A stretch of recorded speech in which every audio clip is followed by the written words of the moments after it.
Praise the Lord. இன்றைய பலப்படுத்தும் வார்த்தை நீதிமொழிகள் 10வது அதிகாரம் 22வது வசனம். Proverbs chapter 10 verse 22. கர்த்தரின் ஆசீர்வாதமே ஐஸ்வரியத்தை தரும், அதனோடே அவர் வேதனையை கூட்டார். The blessing of the Lord makes rich and he adds no sorrow with it. ஹல்லேலூயா. நம்முடைய வாழ்க்கையில கடின உழைப்பின் நிமித்தமாக அநேக காரியங்களை நீங்க பெற்றுக்கொள்வீங்க, அநேக ஆசீர்வாதங்கள், அநேக செல்வங்களை நீங்க பெற்றுக்கொள்ளலாம். ஆனா கடைசி வரைக்கும் அது நிலைத்து இருக்குமா நீங்க பாத்தீங்கன்னா நிலைத்து இருக்காது. அந்த ஆசீர்வாதங்கள், அந்த நீங்க கடினமாக வேலை செய்த நிமித்தம் வந்த அந்த காரியங்கள் எல்லாமே உங்க வாழ்க்கையில சில சமயம் வேதனையை தான் கொடுக்கும். ஆனா வேத வசனம் சொல்கிறது கர்த்தரின் ஆசீர்வாதமே ஐஸ்வரியத்தை தரும். கர்த்தர் கொடுக்கிற ஆசீர்வாதம், கர்த்தர் கொடுக்கிற உயர்வு, கர்த்தர் கொடுக்கிற செல்வம், இவை எல்லாமே உங்களுக்கு எதிலையுமே வேதனையை கொடுக்காது என்று வேத வசனம் சொல்கிறது.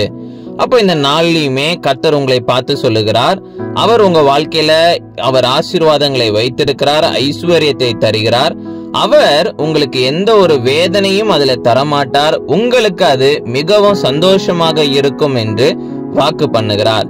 கர்த்தர் கிட்ட நீங்க ஜெபம் பண்ணி கர்த்தர் சித்தத்தின்படி வாழ்ந்து கர்த்தர் கொடுக்கிற ஆசீர்வாதம் உங்களுக்கு மன நிறைவாக இருக்கும், சந்தோஷத்தையும் சமாதானத்தையும் தரும். அதுல எந்த ஒரு வேதனையும் இருக்காது. அதனால இந்த நாள்ல இருந்து ஜெபம் பண்ணி கர்த்தர் கிட்ட கேட்டு கர்த்தர் சித்தத்தின்படி நீங்க செய்து அதுல கடின உழைப்போட நீங்க செஞ்சீங்க அப்படின்னா உங்க வாழ்க்கையில சந்தோஷமும் சமாதானமும் நிறைந்து காணப்படும்.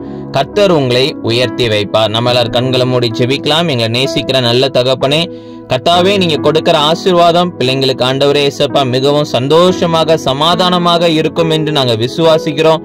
ஆண்டவரே இயேசப்பா எந்த ஒரு வேதனையும் அதுல இருக்காது.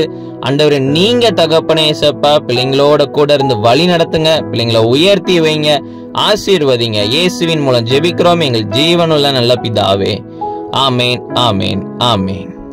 கடின உழைப்பு மட்டும் இருந்தா போதாது, கர்த்தருடைய சித்தம் உங்களுடைய வாழ்க்கையில இருக்கணும். நீங்க செய்கின்ற காரியங்கள் அது கர்த்தருக்கு பிரியமாக இருந்து கர்த்தர் சித்தத்தின்படி இருக்கின்ற பொழுது நீங்க கடினமாக அந்த காரியங்களுக்கு உழைத்தீங்க அப்படின்னா நிச்சயம் கர்த்தர் உங்க வாழ்க்கையில பெரிய ஆசீர்வாதங்களை தருவார். God bless you. Have a blessed day.